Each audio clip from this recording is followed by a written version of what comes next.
Yeah. Beggars out of here. These beggars out. You said we said it with a hard R. Yeah, like they don't really, they're all talking about historical accuracy and Greek accents, and then you hear that. Get these beggars out of here. Welcome to Two Nerds and an Actor, the podcast where we give you our unfiltered opinions about nerdy entertainment for the nerd adjacent to the nerd aficionado, and where we really hope that you'll join us on some really great conversations that you probably would never have, because we're not like your regular friends. I mean, you wouldn't have them the way we have them, because we have them the way we have them. But you are invited to listen in and to hit us up in the comments of what you think. So, yeah, because we do it for y'all. And today, I'm joined by my Nerdemicus co-host, Mike Santana. Oh, man, I don't got no Ziki. I don't got none of that on me. Boricua's up, though. And my Nerdamemnon host, France Jerome. You see the fit. Aura Farm. Aura Farm to a max. Yeah. Mm-hmm. And I am your Nerd Ellipso host, Aisha. Yep, I'm going to keep you here to the end of time. But did you bring enough lotus? There's enough for the lotus class? flowers Wait, for where am I? everyone. Okay. How long have we been here? Remember. It has only been a couple minutes. Okay. All right, we're going to get into our no spoilers review of the Odyssey. If you couldn't tell, that's what we're talking about today. We're going to talk about all the things that have to do with casting, with all the timey-wimey things. I love saying that. I feel like people need to drink every time I say timey-wimey.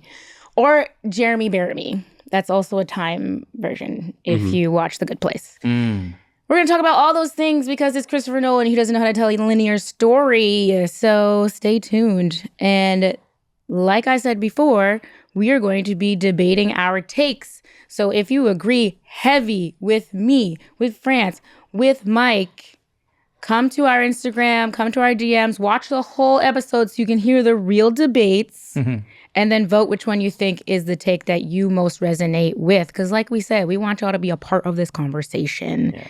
And then at the end of our episode, we don't know who wins. We're going to see what you guys say. Yeah. And in a future episode, we'll let you know who won the debates. And we're going to keep track for the whole season. Yeah. So if your person wins at the end of the season, you get a pop of yourself and a pop of that host. Shout out to Funko, because we love, clearly. Got pops everywhere. Love Funko.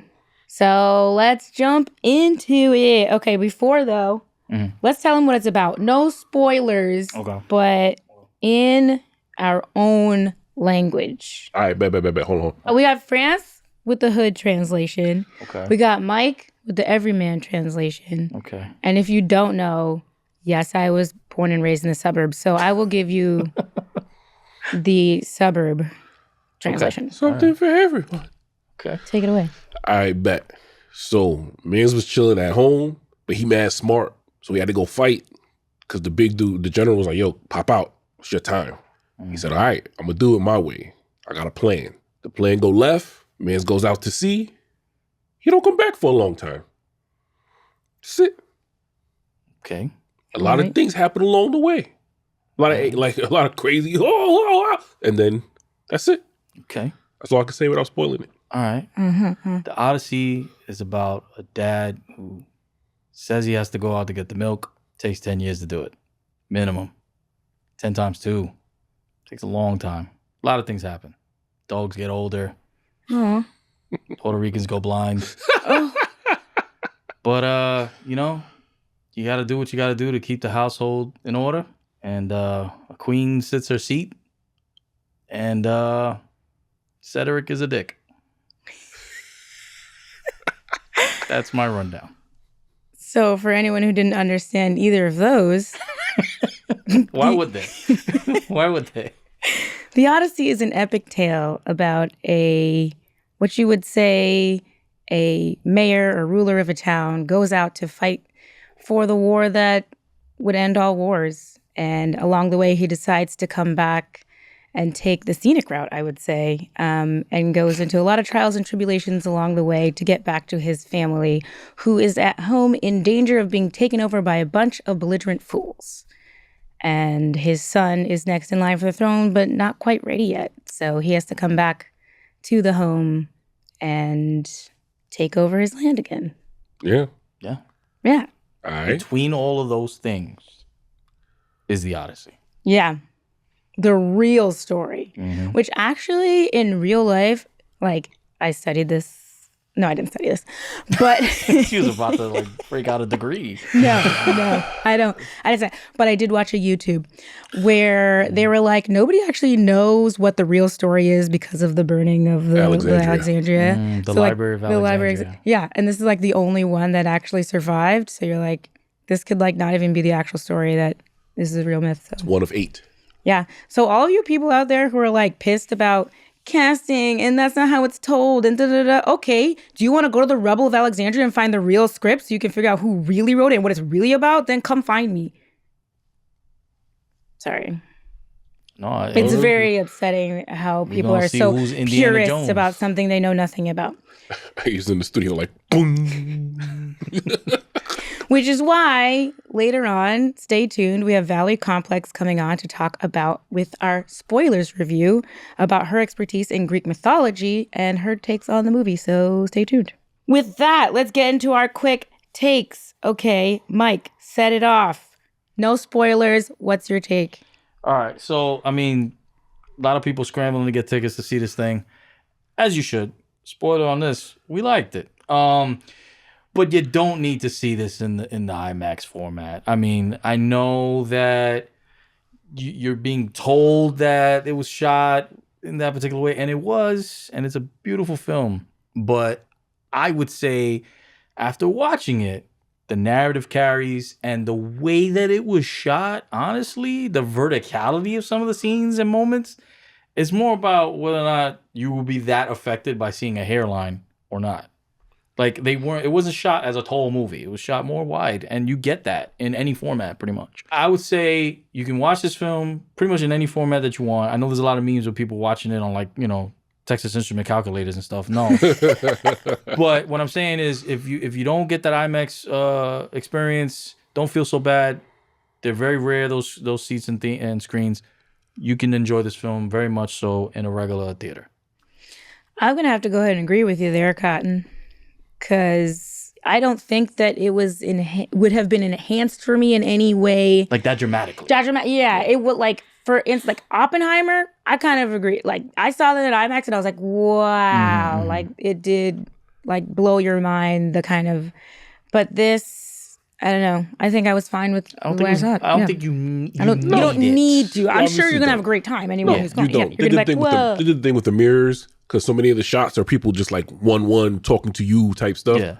It didn't need to be. Right. It was great that it was. It was awesome. Yeah, absolutely. But it didn't need it. If you can, cool. Yeah. But don't feel the FOMO if you can't. Right. This is not the film where I feel like we're not talking about like Avatar when it first dropped. And to be honest with you, we're not even talking about Brand New Day, because that movie I would want to see in IMAX. Because it's visual eye candy. The city. There's a lot more scope and scale and action going on that I would want to experience that in a wider, bigger screen. You know what they should do? Those new cinemas. Well, I think there's only 2 that exist. There's like in Vegas or in LA or Atlanta and LA. It's like the wraparound. Yeah, and they like feed you the food from the movie and stuff. That would make it a real. Yeah, that would make it like a real experience. 5D. Yeah. Odyssey and 40X might be something. That would be weird. A lot of elements. A lot of wind, water. Yeah. I think that's when it would be worth it. Yeah. Farm animals. Anyway. Yeah. Oh my God. Bacon, egg, and cheese, and you're like, why am I eating this? That'll make sense later. Yeah. Okay. For my take, I think, and like, I don't know if people are going to come for me or not, but I think they should have hired a different MC to be Bard than Travis Scott. And I will stand on that. And here's why. Because when you are something like the storyteller, the griot, as it were, you are most literally the most important character in the entirety of a Greek, epic. You are the storyteller. You're the reason that anyone knows what is happening and what is going on. And that is the whole point. It's about storytelling. So if you don't know how to convey these words that are very poetic in a way that is engaging and like enrapturing, then you've lost me. You sound monotone. You don't understand where the words are coming from. Then the whole story falls apart like Jenga. And so, no offense to Travis Scott, I just think that somebody who has a little bit more of an oratory presence and a little bit more of an acting background would be able to deliver those lines in a way that, like, oh, damn, this is going to be epic. I can't argue the take per se, because I agree. First two, like Mos Def came to mind, or Yassine Bey, as he's known now, came to mind because he has an acting background. Yeah. But I don't see him really laying, I don't see I him don't think getting he would have down said with yes. it. But Black Thought is always going to be my idea of an elder or with the orator. Yeah. It's got that presence, that gravitas. I just would have got Saul Williams again. I know he's not an MC. I know he's not like a rapper because I know the point. He's everything. Yeah. Keith David. Oh. I mean, But he's like the voice. didn't you just? I know. I'm just saying. But There's no reason why he wouldn't. But Nolan chose Travis Scott because he wanted to make a point about he's on record as saying he wanted to make a point about rappers being the orator, the modern orator. Right. You know, he only chose Travis Scott really in earnest because they worked together on Tenet. Right. Travis Scott is on the soundtrack of Tenet, so there's already a pre-existing relationship there. He gleaned some understanding of rap as oratory there, and then that led to that. So, Yeah. I wish it was Black Thought. All right, your take. Go. I think, and I'm definitely gonna get put on a spike for this, but I think this is one of my most important pieces of political cinema in a while. Like this, what one battle after another people think did, for me, this actually hit on some of those points with more nuance and less sensationalism. But yeah. One battle after another. It's like completely different conversation. Totally, but people was jocking it like it was the most political thing on earth, and I was like, it's no. Yeah, I don't know. This movie definitely is not one conversation being had about this movie because like a lot, you're either focusing on what was on the screen, or you're focusing on who was on the screen, or you're focusing on how it was on the screen. Like all these conversations are happening about this movie, which most directors would kill for.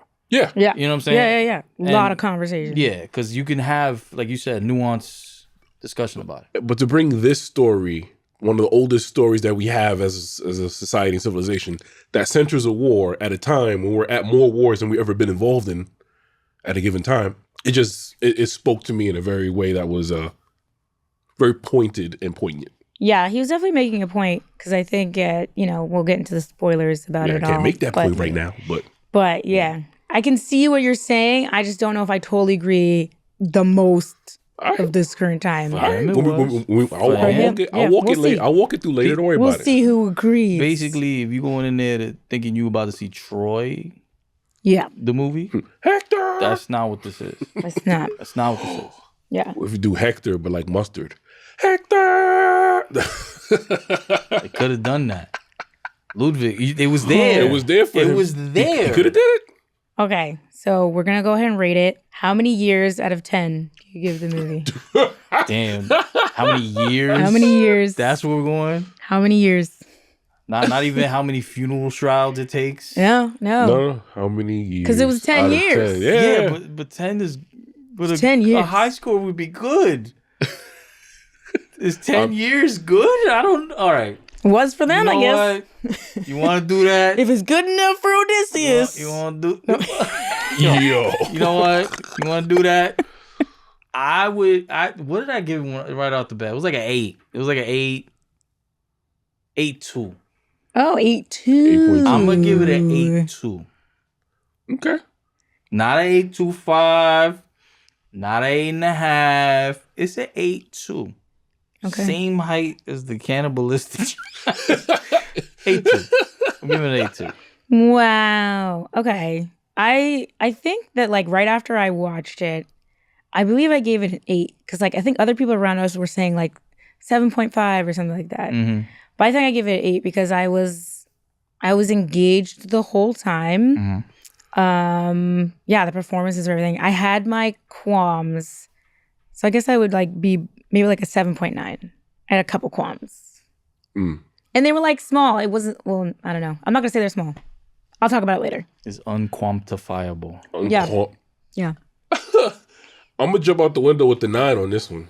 Wow. There was a lot of mastery at play. Do I have qualms? That's true. Yes. But very little of it has to do with the execution of what I saw. It was like... Your hot take is confused by your low 9.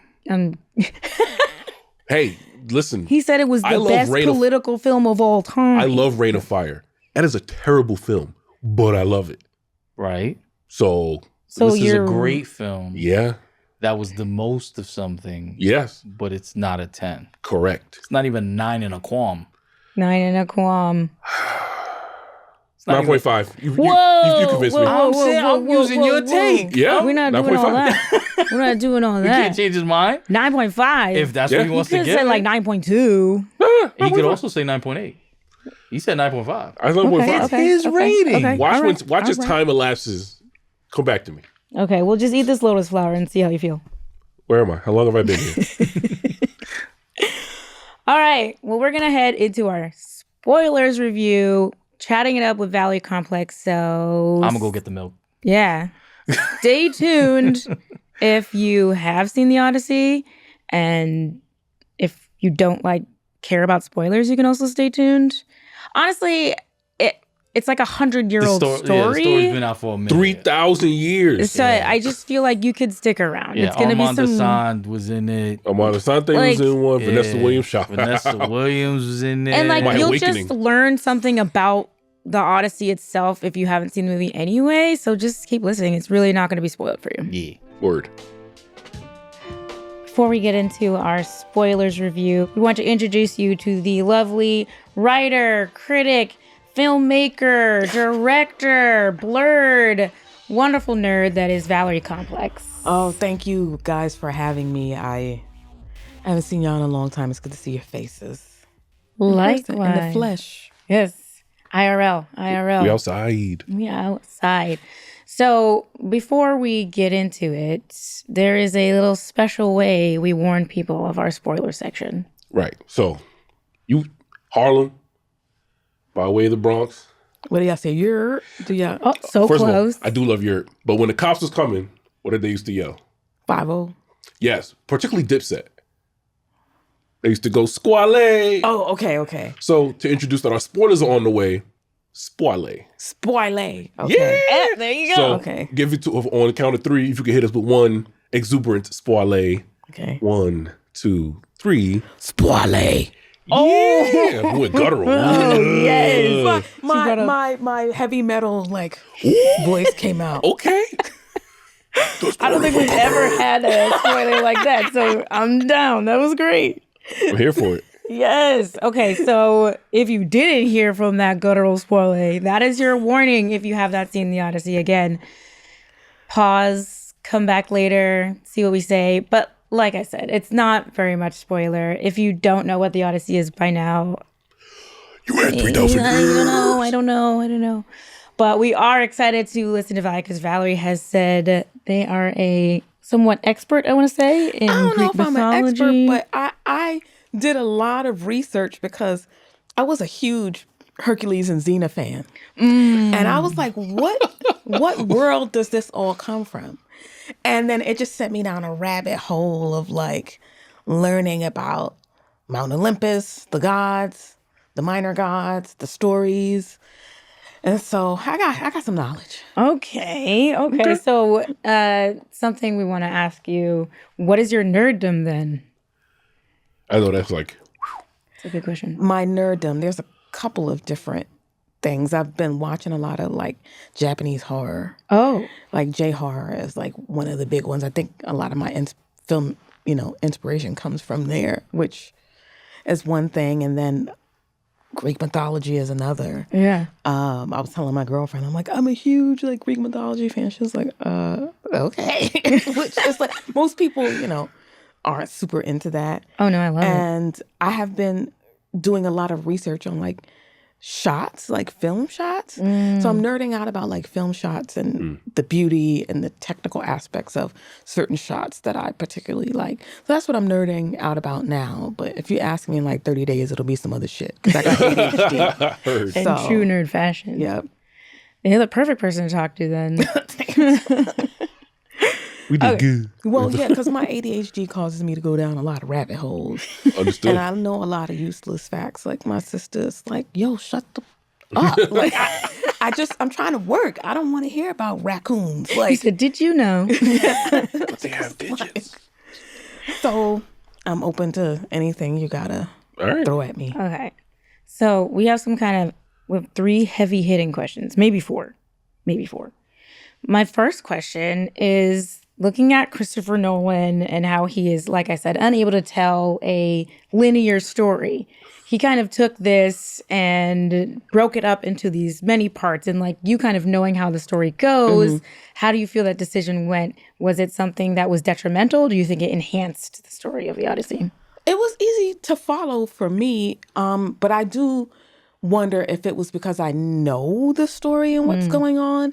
It's hard to say because I already know. Yeah. I think without knowing, I can see why people would be like confused. And I didn't realize that, but you're right. He can't tell a linear story at all. I have not seen him tell one straight through. Never. Literally, I feel like you thought it was crazy when you saw whatchamacallit? Inception? Yeah. And then you saw Tenet and you were like, Oh. huh?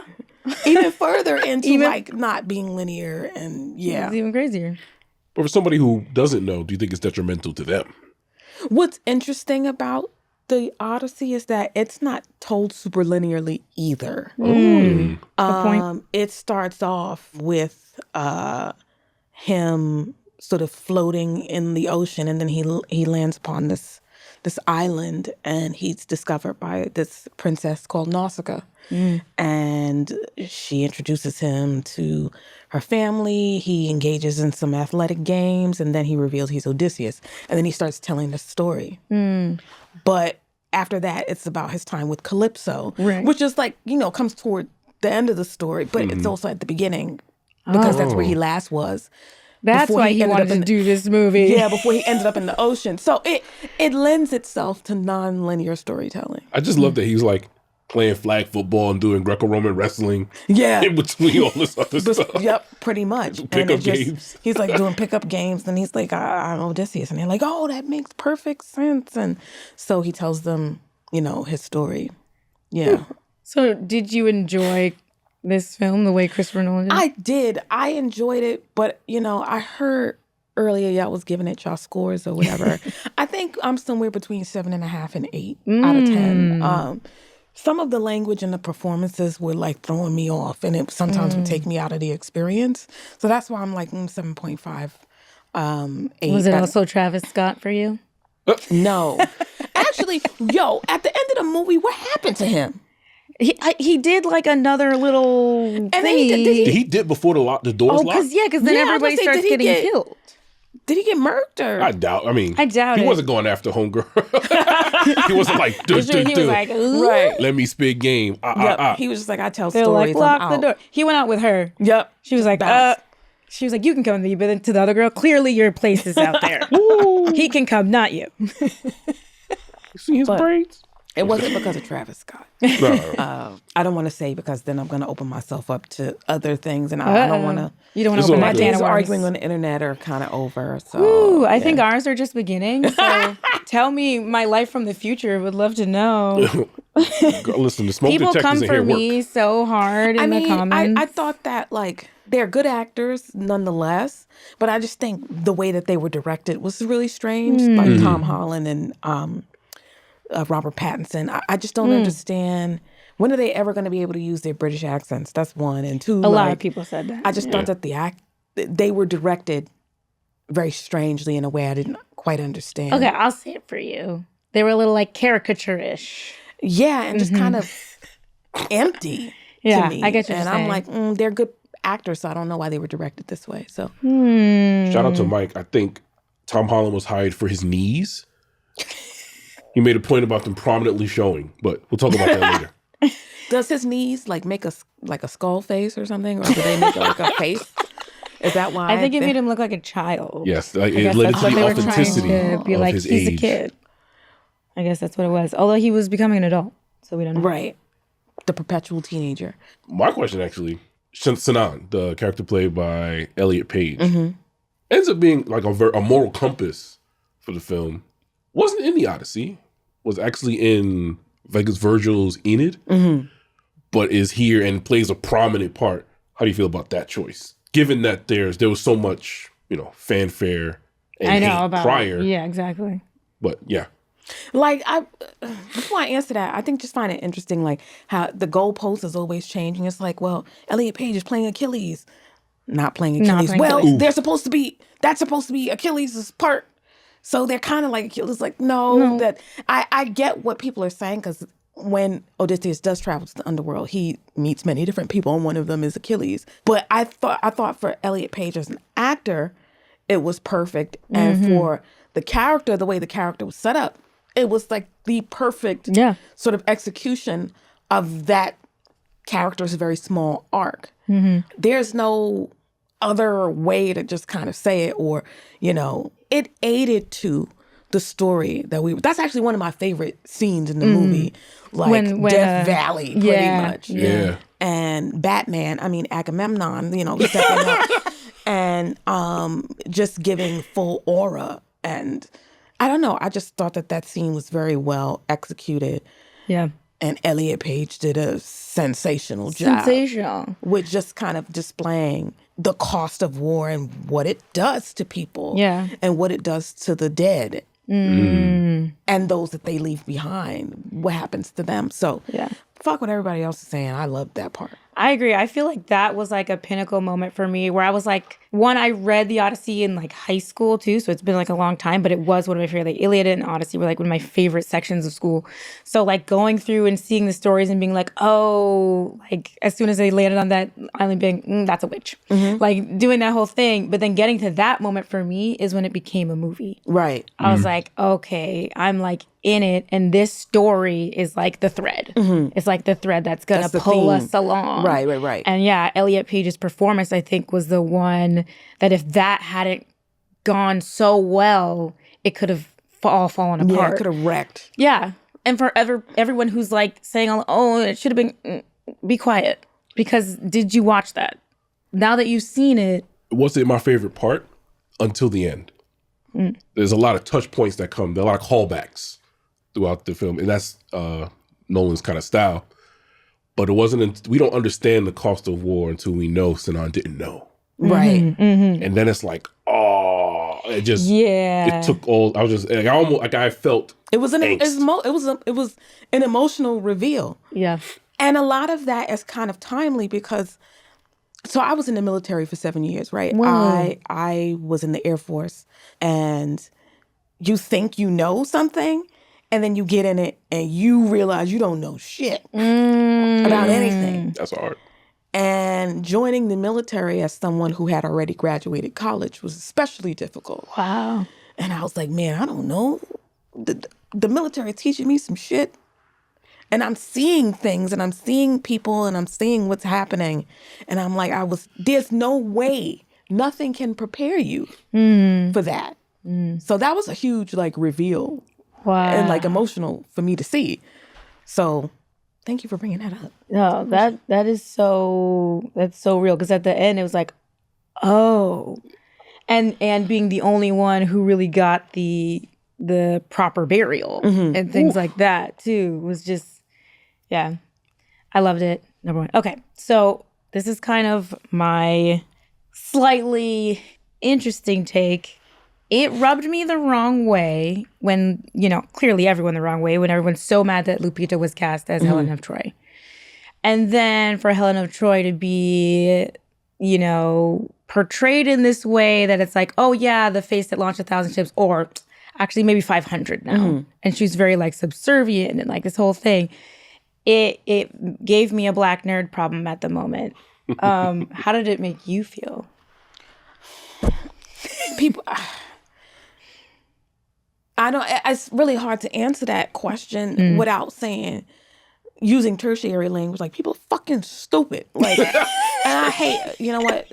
Let me rephrase that. People are not smart, and they don't use their brains. We have literary issues going on. Half people can't read. What would they know about launching anything? Helen of Troy. One of her parents is half swan. She was born from an egg. And then they talk about historical accuracy. Right. Do you see a lot of half swan people walking around? All the time, you know? I mean, maybe in certain parts of the Bronx, you know, they take the right thing and you'll see a lot of stuff. So you'll see a lot of stuff. But I don't know. I feel like dark-skinned black women are always scapegoats for just complete nonsense. Yeah. And that's what it is. Maybe that's not a super intelligent way to examine it. But I mean, it is there's what it no is. such thing as historical accuracy with these things because they're poems, they're stories. And it's up to the orator to explain it how they want. That's what film is about. And being able to just explain things the way that you see it. So, do you think Christopher Nolan's choice to cast Lupita was a good choice? Yeah, because, anytime a picture of Lupita pops up, people are in love with her aesthetic, her style, her beauty. And he did the right thing. He was like, who are the most beautiful people in Hollywood right now? Zendaya, Lupita, Anne Hathaway. Like he did his thing, Agreed. Yeah. And so I think it was the perfect casting. I did not love. It made me feel a little bit uncomfortable when Menelaus sort of revealed her face and her face was all scarred That's up. what, that was the part for me was And the one that I gave was me like, the... what? I was like, so we just made this up. Why did we do this? Like, I That- get it. Like, because you don't want to, launch 1,000 more ships. We're right. done with that. We need at the end. At the But I don't cost. know. At the cost of this thing, but I thought that was why it was. I'm gonna say clever that they also had the twin sister in that Right. parable, so that you could see the fullness of Lupita's face. 'Cause I Yeah. was like, I was tight. I was like, It just upset me, I think, for it to be like, yes, she's the most beautiful, but we don't get her at that point. We get her Right. scarred up. We get her angry. We get her in these moments where, and I'm not saying we can't be those things. I really want for Black women to be portrayed in a way where those things happen and no one is thinking about the stereotypical sense of a Black woman when it does. But because the film had all this scrutiny beforehand of, oh, how dare you, and then to portray her in the stereotypical angry Black or subservient Black woman, it was like, dang. That was uncomfortable. and It was I didn't uncomfortable. quite And like, it. are we there yet to which they're Black women are all of these things, can be so many things. And I mean, I don't know if anyone's talking about it. But Shout like, out it did to like Brooke Obie because she wrote something on her Substack that talks about a lot of the things that Christopher Nolan missed. So I recommend going to her Substack and checking out her article about the Odyssey. But there are a lot of things that sort of just kind of bother me, and that was one of them because it's like, why? what is this? And then I was like, am I remembering wrong? Is this how it was? And like the whole thing with Clytemnestra is so like that in itself of the Greek stories is probably one of my favorites because it's a nasty rabbit hole, which could be a whole other episode. But Noted. the story is I think it's the Oresteia about Orestes. Yeah, I was gonna say Orestes. And that whole that whole story's crazy. So I enjoyed the 5 minutes that she was in. Yeah. The 5 No, to I 10 did, minutes she was in. absolutely. She was strong. And yeah.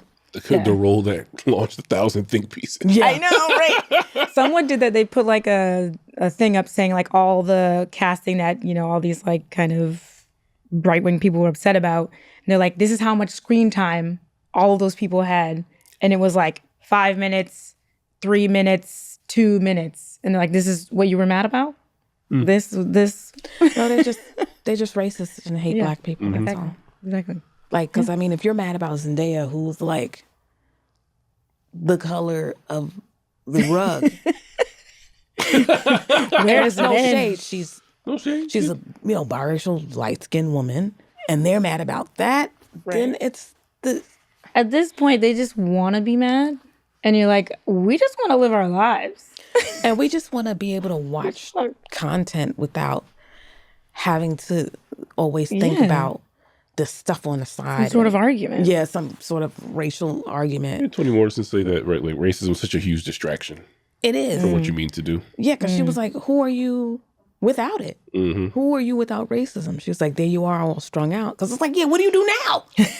Like, what do I do now? I even asked myself that about my anxiety. I'm like, who am I without it? You know, but I am introspective in that way. I doubt they are.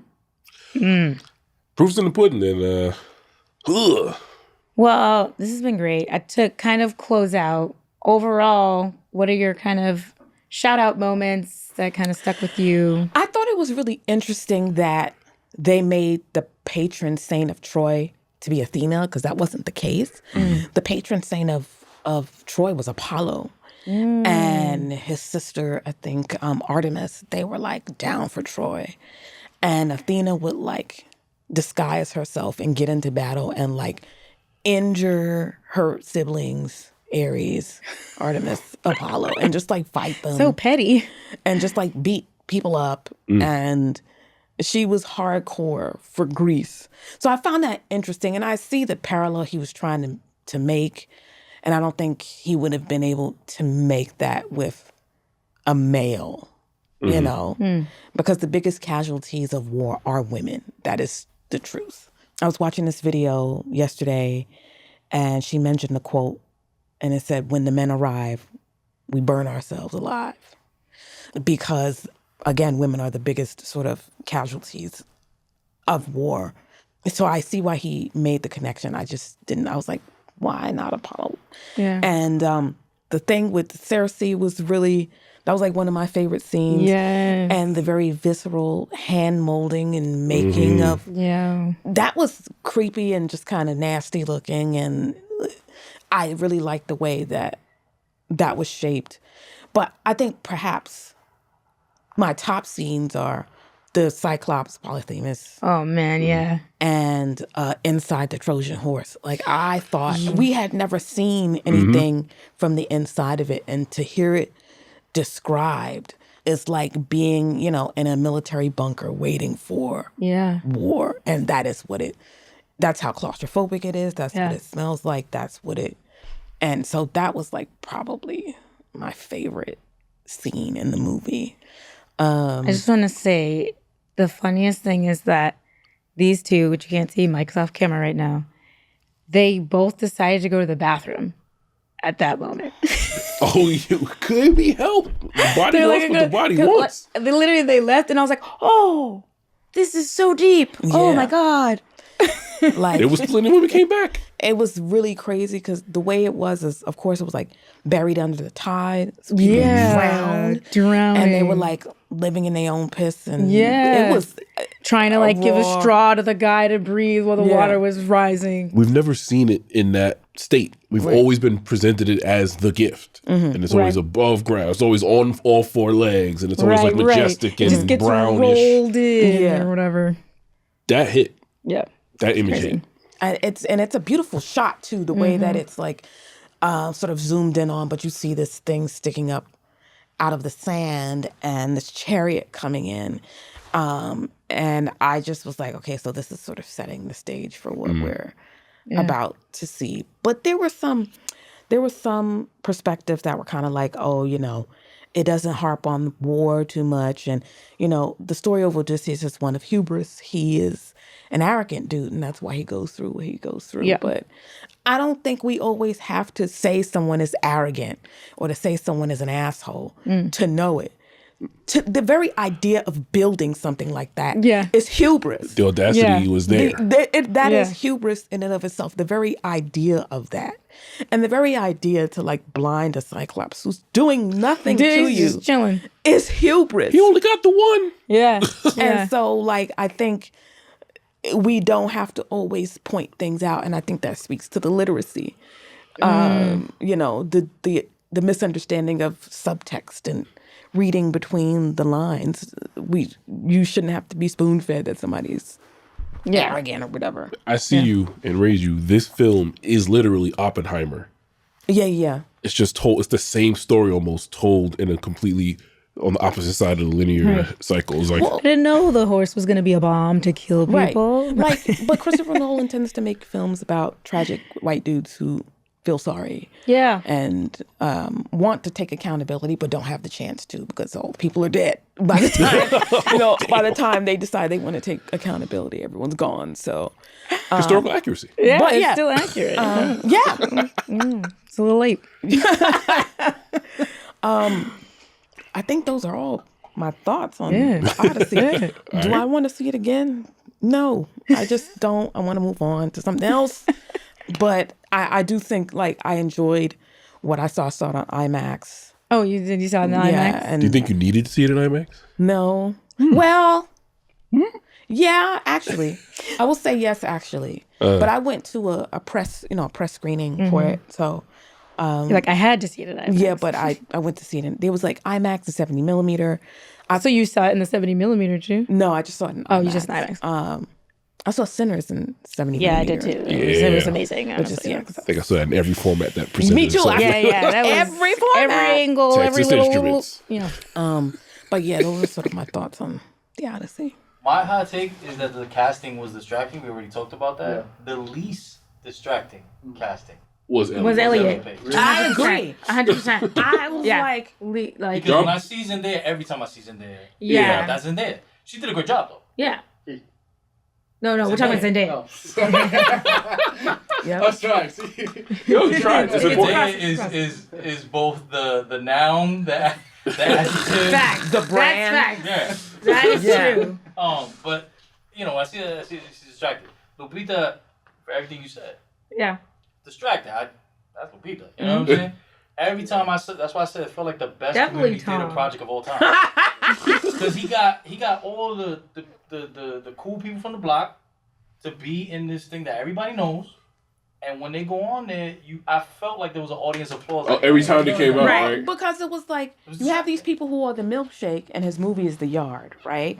And all the people came to The Yard for the milkshake. He knew to cast famous folks because he knows the power of that. Yeah. There is power in, like what you were saying, there's power in, because people are like, oh my God, everybody's so famous. It's an all-star cast or a thing. Right. This is not a surprise. Always doing that. And he picked some of the best talent that Hollywood has to offer. So but I can see what you mean by distractions. Like, oh, that's Zendaya, as whatever. But I wanted to ask y'all a question. Did y'all think that the beheading was Athena, or was it a priestess, or both?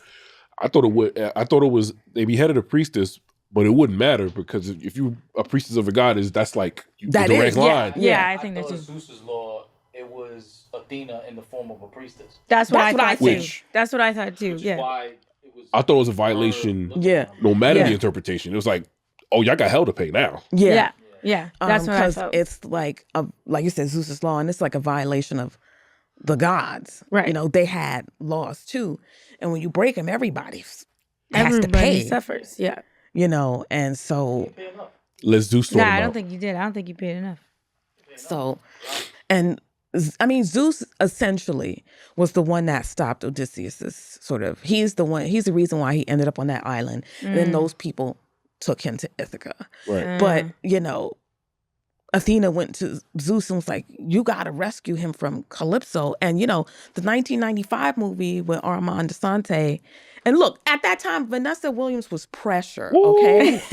Pressure. Still I was pressure. a young man going into my young manness, and I watched that just for her. Like, pressure. So I'm like, oh, I get why he stayed.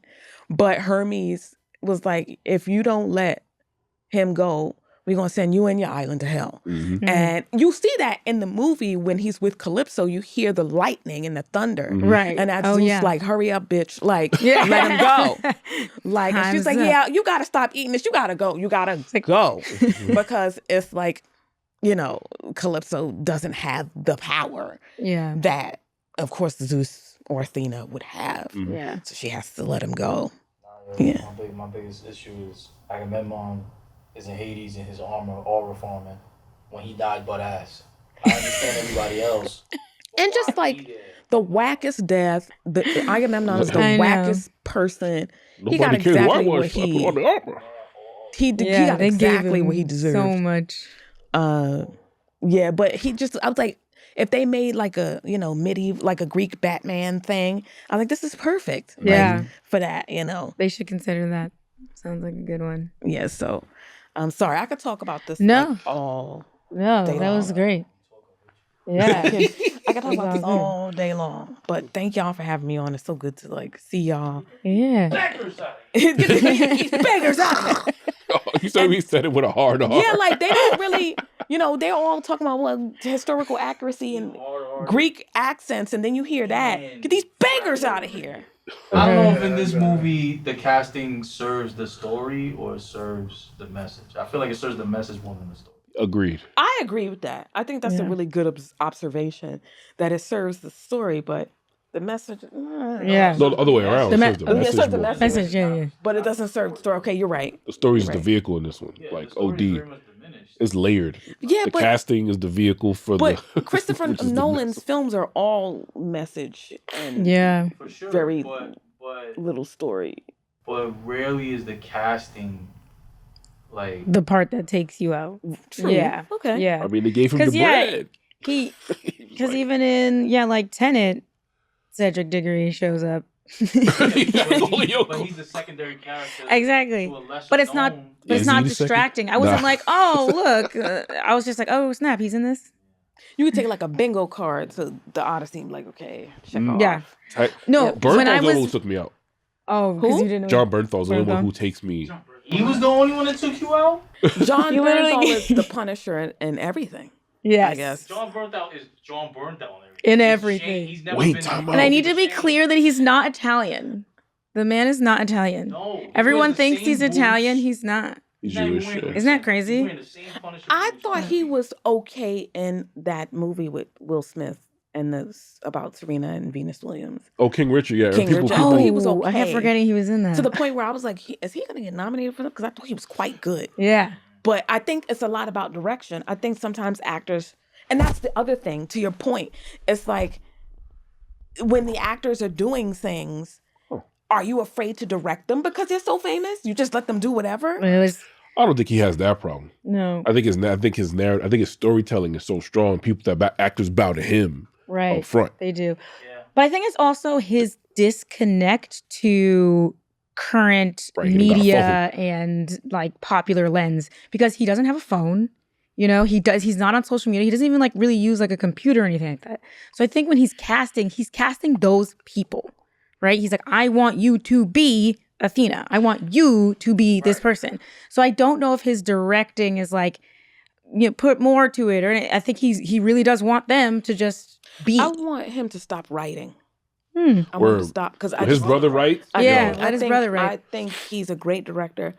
He writes, and particularly he writes women like aliens from another planet showing up on Earth and like mimicking, cloning human He's women. gotten away with great performances from those women. Right. Right. But I agree with you. They sound different. Like Yeah. they don't sound, even the relationships between men and women don't connect for me because I'm like, this is so, Sexless.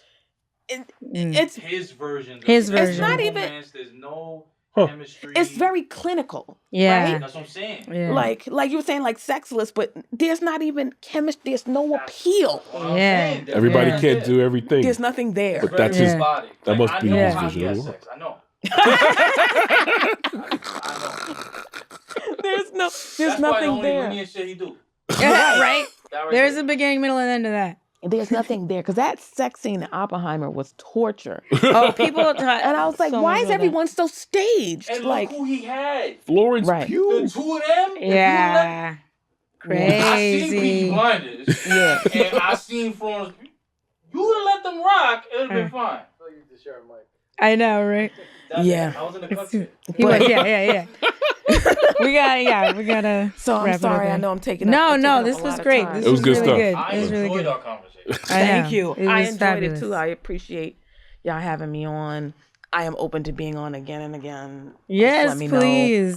Well, thank you so much. This was really great, and to hear your rabbit holes that I now will go down to myself was really exciting. So Word. Thank you for popping out. Thank you for sharing your story. No problem. If you ever want to learn about Greek mythology, I can tell you because our planets are named after the Roman gods, whose names are just changed over and whatever. So all that stuff is really cool. So No, it is really cool. And you're saying like not everybody, but I actually went to Greece for it was like 4 days. I was at a conference and then I went to Athens and like by far one of the coolest cities I've ever been to, and I can't wait to go back, honestly. So everyone, let's all go to Greece. let's all go to Let's Greece. all go to Greece. Thank you guys for having me. I really appreciate it. Of course. Catch you next time. We'll be right back after this quick break.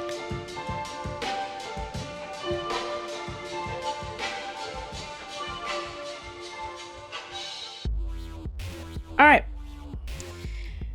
Welcome back, Mike, for the rest of our spoilers review. It was a spirited conversation with Valerie, and if you didn't know, Mike was our guy in the chair for that portion, and now he's in the chair.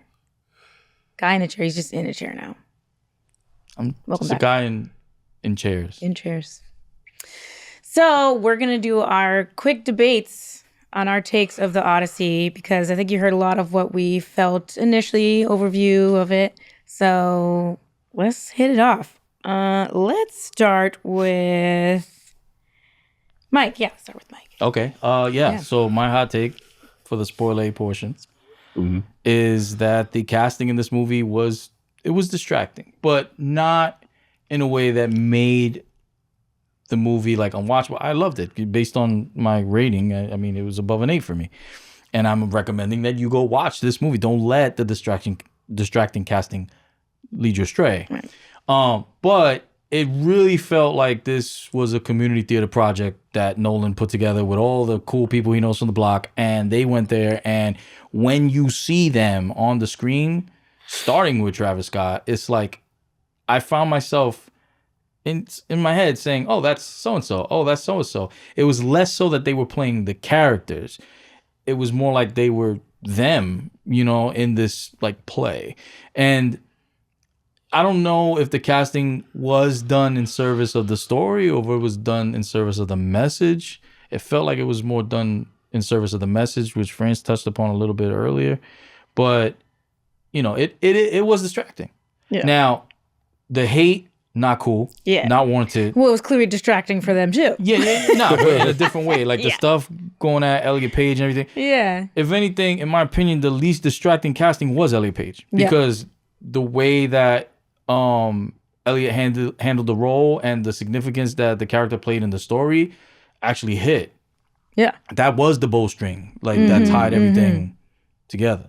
And it plucks at the end when you realize, the weight of that whole Robert Pattinson's character switching the lots that were cast with, like all that, So it's distracting casting. I'm going to say that that's true. That's my hot take. But it's not so distracting that you, like, it should warrant any type of hate. It's just an interesting Nolan thing that he be doing when he casts roles. And it showed a lot in this particular one. So I think it would have been better maybe if they cast nobodies. Yeah. Like, if they would have cast nobodies, it probably would have been better. But then that's less focus on the pop culture aspect, like France touched on with the MC stuff and tying it to modern day. I don't know. Well, I have a question. Do you think that, like, this is the epic, right? The epic. It's one of them, man. One of them. And do you think that it would have lost its epicness, and not to us, but in the popular world, if they had cast nobodies? I would say, I mean, it's a Hollywood movie, right? So you do a Hollywood movie, you're expecting stars. Yeah. So I have to say yes, but if you're Christopher Nolan, right? You know what I'm saying? You could do whatever you want. All of this was a choice. Right. None of this was pressed upon him clearly. So I'm very curious to see if somebody with that type of clout would be willing in service to the story and the message. Yeah. Equally cast in that way. Because I don't think this was. Even though you get phenomenal performances by some of these actors. But that's funny because I know I'm gonna go on to my take after this. Oscar for Leguizamo. Yeah. He got it's funny because when he did Memento, casting what's his name? Guy Pearce. Guy Pearce. He was like, I don't want to cast him. Not like he's like a nobody, but it was like, I don't think he's the right feel for it. And then like when he took that risk, you're like, wow, that's the perfect guy. Who else would have done that? Like it was so good. So I agree. I think he should take more chances again. Maybe he's just like used to the people he's used to because he casts those people a lot. Nolan's taking plenty of chances. I mean, David Bowie, Right. Heath Ledger. Right. Like it's not like it's almost not a Nolan movie if there's not a controversial casting. But this one was like the most. I don't want to say egregious. It was just the most obvious. High profile. Yeah, because it was like almost every single role. Yeah. You know, it was like when they make those movies Valentine's Day. And you're just like, Just mad people. boom, boom, boom, boom, boom. You're like Brad Pitt, Tom Cruise. just in terms like, of the casting. Yeah. Yeah. I get it. Okay, so on that same kind of casting level, so my take is, and I said this in the theater, that the movie would have been like, not that it's not top tier, it is top tier. It would have been like so lit if every person was black. If every character was a black person, you know what I mean? I don't know, like Sterling K. Brown as Odysseus or something like that. Like, I'm that's not a casting out, but I'm saying like it would have like literally you would be in it. Every moment would be just. So you mad about Tom Holland's muscles, but not about Sterling K. Brown. I'm not mad about Tom Holland's muscles in the Odyssey. Oh yeah, no, he just got knees. Yeah, the knees was different. But I feel like if it was mono casted that way, like either like for one particular group, right? Like you're saying if everybody was black, right? Let's say. Yeah. I feel like that would have been just as distracting as if they would have monocasted it any other way. You know what I'm saying? You think it would still be distracting? Yeah, because obviously it would be a choice to cast all the characters in this story as black. That would, that's just like casting, Boston Matt as Odysseus and casting two British actors and then having them speak more American English than any type of European English. So, you know what I mean? It would have been, to me, it would have been just it would have been hella interesting. I just think it would have been really interesting. Hell yeah, it would have been hella interesting. Just like this movie is hella interesting. Yeah. But I feel like it still would have been distracting too. Well, I guess it would matter who is the casting. True. Because Travis Scott and who? You know what I mean? Travis Scott is not casted. He's black. He's not casted. Well, he's black. Sorry. Let's okay. For the end of my take, tell me who you guys would cast if it was all black cast. And I'm only coming from my own experience because I am black. That's same budget. Same budget. Yeah. I want to know. Okay, so Francis' take is deep. My take is that this film is a modern litmus test for media literacy, and that it's the most potent that we have right now. Everything in this movie is in service to some other deeper layer. The whole thing. If you can't read one layer, you can't read three. And there's at least five. There's something about Nolan's capacity to tell stories practically and to use more practical effects to get it across visually.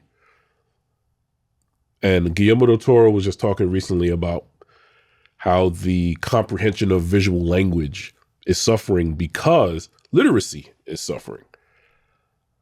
And in that way, that's why this film is just like execution, unheard of, top tier, like masterful storytelling, masterful visual storytelling. The IMAX stuff has nothing to do with the composition. Right. Yeah. That's was my point for my hot take. And the composition is crazy. The development of the mirror system to make, because IMAX cameras are too big to look someone actors to look at each other over the shoulder shot eye to eye. So he designed a mirror system to allow people to look at each other. To be clear, he's saying, so for anyone who like doesn't know filmmaker or anything like that, when you need an eye line, like your shot is just of you or your background, like where your eye meets your other person you're talking to. The actor. Usually the actor's looking at like a tennis ball. So it's like the tennis ball is like next to the camera because you're like, that's who I'm talking to. Mm-hmm. And what Nolan is saying is Nolan's like, I want you to look someone in the eyes. I don't want you to look a tennis ball in the eyes. Because I wanted you to look someone in the eyes, but because the camera's so big, it would block the camera. So he developed some sort of mirror system so that it would reflect eyes back that the person could connect with, which is diabolical. It's so simple. It's using old tech to do new things. Yeah. There's a brilliance to this that challenges any viewer to be able to see better and to read visual language better. Yeah. If they're up to the challenge, I guess. Because from what Valerie was kind of saying, it seems like they're not. That's what a litmus does. It chooses who can and who can't. I want to know where those mirrors were when Tom Holland's aura was leaking out his knees. Because Anne Hathaway ate in that scene. Yeah. And he was trying to hang, but you in that one, Tom, you weren't ready. He was a child. He was meant to look childish. You know what I mean? Bro, he was trying to make a point like, Mom, I'm a big boy. And them kneecaps was just seeping aura out, man. Learn from Agamemnon, man. That was the scene that, like, when Anne Hathaway, again, like, sure, casting distracting, and I could have seen some unknowns doing it. I think it would have been way more, what is the word? I want to say Shakespearean, but like poetic, I guess, with some unknowns, because you know these people's specific cadences and like how they deliver things. And like she went off in that scene, and I was like, okay, Les Mis, like she definitely killed it. Yeah. She said, I'm sorry, where has Odysseus been for the past 20 years? Well, I was ruling his kingdom. Why do I need a man to come help rule with me? What are you talking about? Get off me. That's exactly what it was. Verbatim, get off me. Get off me. And stormed out. The issue, because distracting, yes. High caliber. Yeah. I'm not arguing that. Not at all. But to what point and what does it serve? I think that's the big takeaway is like, what does it serve? Because the cast served attention. So the cast make you pay attention to the story. The story serves a message. The message serves the audience. But you got to get there. And him using that cast, I thought was the perfect like cage to bring people in. Well, I think for me, the only really distracting person, Tom was a little distracting for me, but for me, it was Matt Damon, actually. Matt Damon was the most distracting for me. And it in no way is it a deal breaker. Everyone did really good. Zeus, Hermes, Poseidon is Jason Bourne. Like, I know, like you're... But that's what I mean. Like, I was seeing Matt Damon doing this, and I was like remarking on, wow, Matt Damon's doing a really good job. He did a great job. Like, but it was like me thinking, wow, I've never seen Matt Damon do a role kind of like this, where like he's being a dad. Like, we never really see Matt Damon be either like, because he's still being a dutiful father, he's being a dutiful partner, even though he's not getting it possibly correct. He's not making the right decisions. He's getting the milk. But like, I've never seen him do that kind of a role. With the exception of We Bought a Zoo, I don't think I've seen it. Exactly. Yeah, where he was just like a family man. But also too. like in a fantasy type of sword and shield type shit. Yeah, he was very much set in this time. Yeah, exactly. You know what's crazy? Ancient times. I don't know. Between what you two are saying, the movie reads more. It visually reads more like a play. Oh yeah, it's like Shakespeare. It's like Shakespeare in the Park when the famous person comes out. Exactly. Yeah, that's why I said it's Shakespearean. That's what I'm saying. But it felt. But was his intention? Yes. It felt more like honestly, it felt more like theater to me. It did. Than agreed. Like cinema, I guess. No, I agree. I don't know if that makes sense. Like he used cinema to bring a play to the screen. Yeah. In good ways. Like I'm not. It's just again. Most people go into a movie to look at pretty visuals, and that's enough for them. Most people, I'm not saying that, but I go in there, and if something like stands out, I can only suspend my disbelief for so much.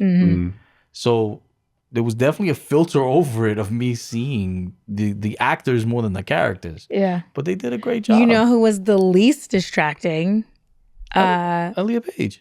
Yes, no, we said that. Okay, number one. Number two. Leguizamo? No, that was kind of distracting. I was like, Leguizamo was doing a good job. No, he was doing an amazing job, but I knew it was John Leguizamo. Come on now. No, the witch. Oh, Circe. Samantha Morgan. Yeah. She fit in so well. As soon as I saw her, I said, yes, absolutely. And like the whole molding of the faces thing was like, I don't know why it felt like therapeutic. I was like, You like watching those reality shows where they like blow glass and make or just like things. her moving through her traumas by getting this revenge on these men in this way. It was this like physical manifestation of like, fuck this shit that's been happening to me every fucking time you guys come here. Very well done body horror type Yeah, stuff. it was great. It was pretty cool. And that was all practical as well. Yeah, which is It was amazing. like molding pig faces. Innovation. You know what it makes in me think cinema. of? You know those little squishy toys? Yes. Oh my Those god. squishy toys that you can like mold, like silly putty. kind of like Silly Putty. It's more like it's like a toy that is rigid but soft, and you can like You know Hulk change Hogan it. when you would stretch Armstrong thingy? It's like that, but you can mold it. Oh.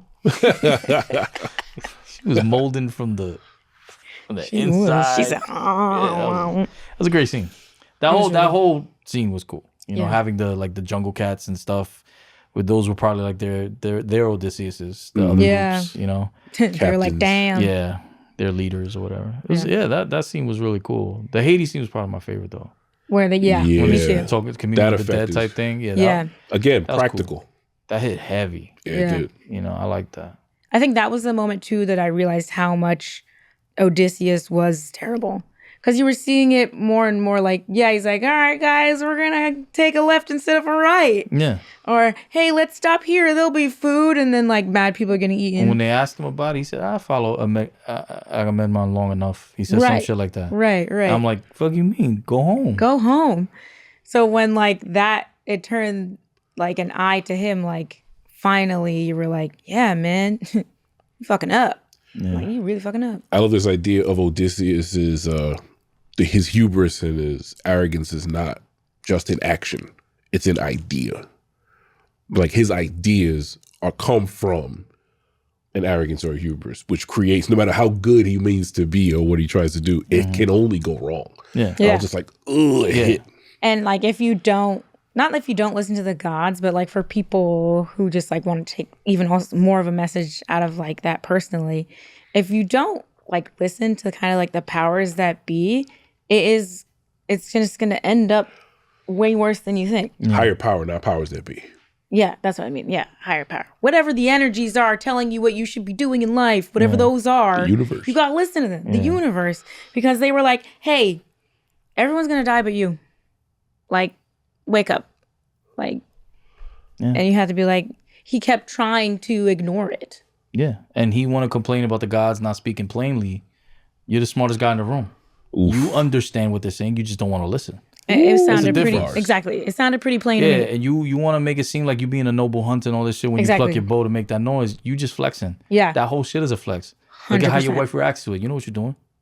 100%. All of that is a flex. That's deep. I So agree. like the hubris is there. It's Yeah. just- Formative. Yeah. But I don't know if that gets lost in the fact that it's coming from Matt Damon. And Travis Scott. And, you know what I'm saying? Like I don't know if that gets lost in that. That's fair. Honestly, there were so many celebrities in it that I forgot they were there. I was like doing the research in the cast It's a list. lot. I kept forgetting people. It's a lot. Like Shout out I almost Bill forgot Irwin. Charlize Theron. And I was like, Yo, oh, right. Calypso. Y'all didn't even mention her before when y'all was talking about the fine with I'm trying to spare somebody's ears out here. People Nobody haven't said, yo. Now Valerie was saying, yeah. When Valerie was listing off, I was over there, and I wanted to yell out Charlize. but I didn't. I think she did great. She did Hell so yeah, good. put her on a She beach did and so good. anything. I will shout out Bill Literally. Irwin Oh my God. because that doesn't get spoken about enough. He won't get spoken about enough. Oh my God. Also, super shout out to Bill Irwin who pulled up to one of my performances a long time ago in the park. Hey. No, I spotted him. I was sitting there. I was like, that looks just like the guy from Legion. And I said to him, I was like, that's the guy from Legion. And he was like, what? I was like, the one who they have the two people inhabiting the one body. And he was like, oh, Bill Ware. I was like, that's him. And then I waited for the credits. I was like, yes. It is him. It wasn't until he made one particular face. And I was like, His faces, oh. yeah. But yeah. Well, Yeah. any last comments before you go back and murder everyone in the room to reunite your family? Dun. Yo, watch this movie. Even if you don't know what it's saying, you watch it till you get it so you could be better. You get 3 hours, so you'll get something. I like that. Watch it to be better. Aww. Art, man, art. Yeah, This is profound. This was a profound film to me. it was. Like borderline Matrix levels profound. Give Leguizamo the Oscar. Best supporting actor. Campaign starts here. yeah, Closer to an EGOT. yeah. Closer to an EGOT. What goes up? I think I'm going to go off some of what Valerie said. Write women better. Nolan. Or Yeah, general. just in general. But But Nolan. Nolan, yeah. write them better. Because they only get moments. He had, You know, what's they her only name? get Cotillard. moments. He had Marion Marion Cotillard, Cotillard. and he killed her in a truck with a crick neck. He did it many other times also in Inception. too. She at least had that scene where she looking up at the elevator though. That is burned into my brain. Yep. So yeah, I agree. Right, but better. But honestly, I think it was a phenomenal film. I was through it again. Best scene ever. Hades. I'll watch that a million times. Yeah. Yeah. Yeah. Cool. Thanks for going along with us. This was a fun one, going through different guests and all of our takes and Mike behind in the chair and then in the chair. I was in the chair. It was really fun. So thanks, y'all. Just a reminder to please like and subscribe and actually listen to the episodes in different places because we want to keep doing this and we can't keep doing it if you're not there with us. Right? True. You want to keep watching it? Tell everybody to keep watching it because we want to keep doing it and we know you guys want to do it with us. So tell all your friends, tell a friend's friend. I don't know. Watch like a Tribe Called Quest and a Pit Lane Slip Back. Watch the whole thing. Watch the whole thing. Share it, comment.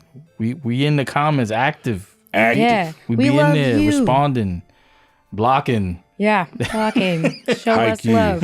I can't wait to see the comments on these ones. Yeah. Right? Love y'all. Thanks. Two Nerds and an Actor is produced by Wonder Studios and Desta Wonderad. And by us, Aisha Jordan, France Jerome, and Mike Santana. This episode was edited by Darlena Chiem. It's mixed by Cam Shankin, and our theme song is composed by Stanley Borbora. If you made it this far, then you're the person who sits in the seats and waits for the end credits. So enjoy this deleted scene now. He was using actual Greek, like ancient Greek instruments and recreating. If he didn't have it, Ludwig was? yeah, he wasn't trying to do like ballads all the time though, because there was some of it that sounded like, it was a part that sounded like jazz to me. Like it's, I don't know, it was like he was using their instruments but doing modern genres of sometimes. Did you hear? So in Troy, when they went to Troy and they sacked Troy, and they ring the gong to alert everybody, that became the theme from that moment on. Anytime they went to Troy, it was he just used that banging and just like layered it throughout. Oh, I wonder. I mean, I get know what it feels, what it means.